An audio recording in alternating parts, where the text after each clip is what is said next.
You've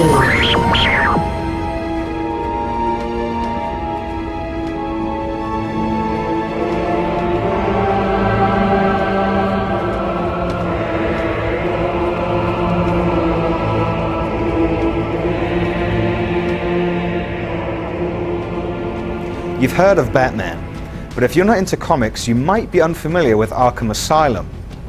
The iconic psychiatric hospital has housed just about every villain Batman has ever tangled with at some point, and now it's also the setting for a superb third-person action game. As Batman, you get to go toe-to-toe with thugs in fast-paced punch-ups, employ satisfying stealth tactics, play with great gadgets, solve some remarkable riddles, and do a decent amount of detective work. In short, you get to do just about everything you want to do when you don a Batman costume in a game. Batman has captured Joker, and as the lengthy intro sequence plays out, you see him being returned to Arkham under Batman's watchful eye. Joker doesn't seem at all perturbed by his predicament, and it quickly becomes apparent that his capture is part of a grand plan to throw a party at Arkham with Batman as the guest of honor. It's obviously a trap, but as Batman, it's not one that you can just walk away from.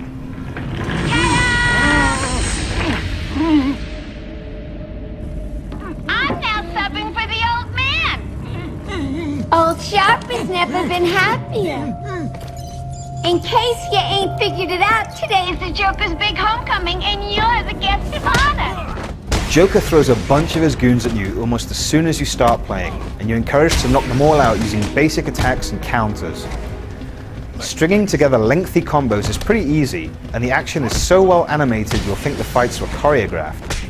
Initially, you can get by just mashing the attack button and tapping the counter button anytime you spot an enemy with a big "I'm about to attack you" icon over his head.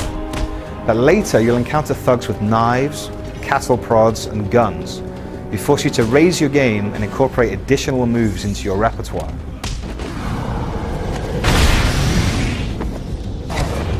The combat never gets complicated, even though the number of moves and attacks at your disposal increases quite dramatically as you progress through story mode. Fighting against mobs of a dozen or so enemies is awesome, and though they're not smart enough to all just jump you, they're not totally stupid either. Give them time and they'll look around the environment for stuff they can use as weapons. The biggest advantage that you have over them, other than, the fact that you're Batman, is that you're able to use your surroundings. Oh, pull yourselves together! Looks like a bunch of little girlies. During big set-piece encounters, many of which can be replayed against the clock in challenge mode, using the environment to your advantage is pretty much a requirement. Going toe-to-toe in these situations is not an option because all of the enemies are armed, and even Batman can't outsmart a bullet. So you need to be smart. Think like Batman, and take out enemies when they least suspect it. There are loads of different ways to do this, including a number that involve dropping down onto enemies from above. That's a satisfying way to knock a thug out for sure. But what's even more satisfying is moving around on the ground and setting traps with explosives, destructible walls, and stuff like that.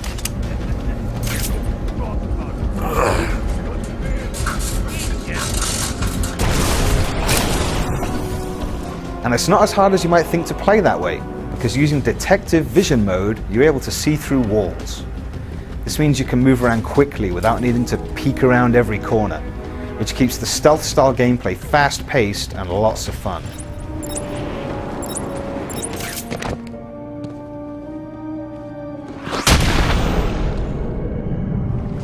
Oracle, I'm heading into Croc's lair to collect the plant spores Ivy spoke about. He's in some kind of old sewer network. Send me the schematics, it's like a maze down here. The voice acting is great, and it doesn't falter for a second. Mark Hamill's Joker is a standout, but there are great performances from other characters too. B-Man! Mr. J doesn't want you following us just yet.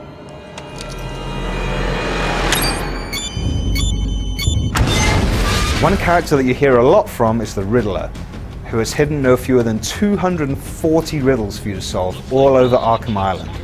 Most of them don't actually involve riddles per se, but they're still really satisfying to solve by finding hidden objects. The best are the proper riddles though, where you're given a cryptic clue and have to find an item to take a picture of. A lot of the time it's an item associated with a supervillain, but sometimes the item is a painted question mark that can only be seen using detective vision and from a very specific location. The punctuation marks in question are painted in two parts, at different locations that are often quite far apart. So the solution requires that you find both parts and figure out where to take the photo from so that they line up perfectly. It's clever and compelling stuff, though it does encourage you to spend more time than you'd otherwise want to in detective vision mode. In fact, there's a good chance that you'll spend the majority of your time with Arkham Asylum in detective vision mode, even if you're not looking for the hidden question marks. In regular vision mode, you just get to see that this is a great looking game with superb animation, excellent lighting, and impressive attention to detail. But switch to detective vision, and you can immediately spot destructible surfaces, more easily locate hidden items, and spot enemies through walls. If you're a fan of Batman comic books, you'll find plenty of nods and winks to Arkham inmates who don't actually appear in the game. You shouldn't feel intimidated if you're not that familiar with Batman though, because the game does a great job of giving you all the information that you need to know, as well as plenty that you don't. Taking the time to read Harley Quinn's bio and listen to her patient interviews helps you to understand her motivations in the game, for example. While unlockable information on characters who haven't been seen in ages just adds a little flavor. More significant unlockable content comes in the form of 8 challenge maps, which come in regular and extreme difficulties for a total of 16. The maps are based on areas that you visit in story mode, and the challenges are split 50-50 between purely combat-oriented sequences and stealth-based gameplay.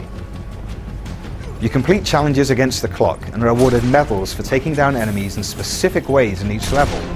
Challenge mode isn't only a way for you to replay some of the best sequences from story mode, but it's also really compelling in its own right, because the medal system forces you to try new and ambitious things, and online leaderboards pit you against the best players from all over the world.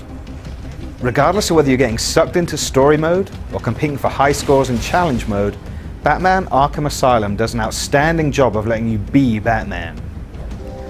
Everything about this game feels like it has been lovingly crafted by a development team that's both knowledgeable and passionate about the source material. Miss out on this one, and the joke's on you.